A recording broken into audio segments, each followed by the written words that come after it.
بسم اللہ الرحمن الرحیم۔ شروع اللہ کے اس نام سے جو بڑا مہربان نہایت رحم کرنے والا ہے۔ ناظرین، یاجوج ماجوج یافس بن نوح علیہ السلام کی اولاد میں سے ایک فسادی گروہ ہے اور ان لوگوں کی تعداد بہت ہی زیادہ ہے۔ یہ لوگ بلا کے جنگجو، خونخوار اور بالکل ہی وحشی اور جنگلی ہیں جو بالکل جانوروں کی طرح رہتے ہیں۔ ناظرین، موسم ربیع میں یہ لوگ اپنے غاروں سے نکل کر تمام کھیتیاں اور سبزیاں کھا جاتے تھے اور خشک چیزوں کو لاد کر لے جاتے تھے۔ آدمیوں اور جنگلی جانور، یہاں تک کہ سانپ، بچھو، گرگٹ اور ہر چھوٹے بڑے جانوروں کو کھا جاتے تھے۔ یاجوج ماجوج کی ان حرکتوں کی وجہ سے مقامی لوگ بہت تنگ آ گئے تھے اور اس وقت کے بادشاہ حضرت ذوالقرنین کو اللہ تعالیٰ نے پوری دنیا کی قوت اور طاقت عطا فرمائی تھی اور پوری دنیا پر ان کی حکومت تھی۔ چنانچہ لوگ حضرت ذوالقرنین کے پاس اپنی فریاد لے کر آئے۔ حضرت ذوالقرنین سے لوگوں نے فریاد کی کہ آپ ہمیں یاجوج ماجوج کے شر اور ان کی اظہار ثانیوں سے بچائیں، اور ان لوگوں نے اس کے عوض کچھ مال دینے کی پیشکش کی۔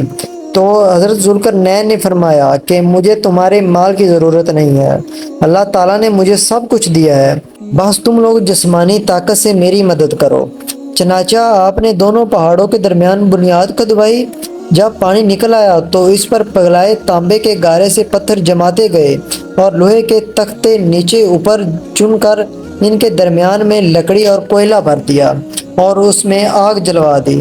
ناظرین، اسی طرح یہ دیوار پہاڑ کی بلندی تک اونچی کر دی گئی اور دونوں پہاڑوں کے درمیان کوئی جگہ نہ چھوڑی گئی۔ پھر پگھلایا ہوا تانبا دیوار میں پلا دیا گیا، جو سب مل کر بہت ہی مضبوط اور نہایت مستحکم دیوار بن گئی۔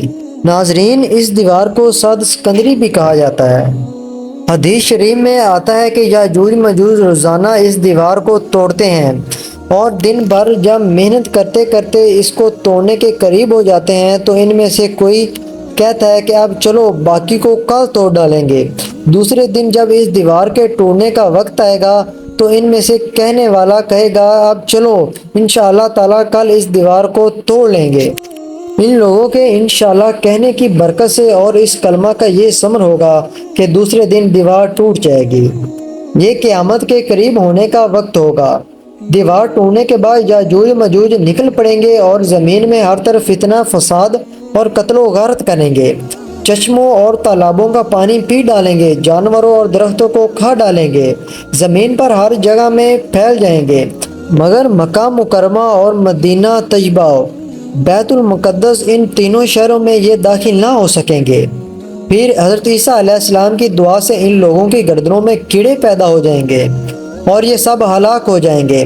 قرآن مجید میں ہے، یہاں تک کہ جب کھولے جائیں گے یاجوج ماجوج اور وہ ہر بلندی سے ڈھلکتے ہوئے دوڑتے ہوں گے۔ پیارے دوستو، اللہ تعالی ہم سب کو اس یاجوج ماجوج کے فتنے سے محفوظ رکھے، آمین۔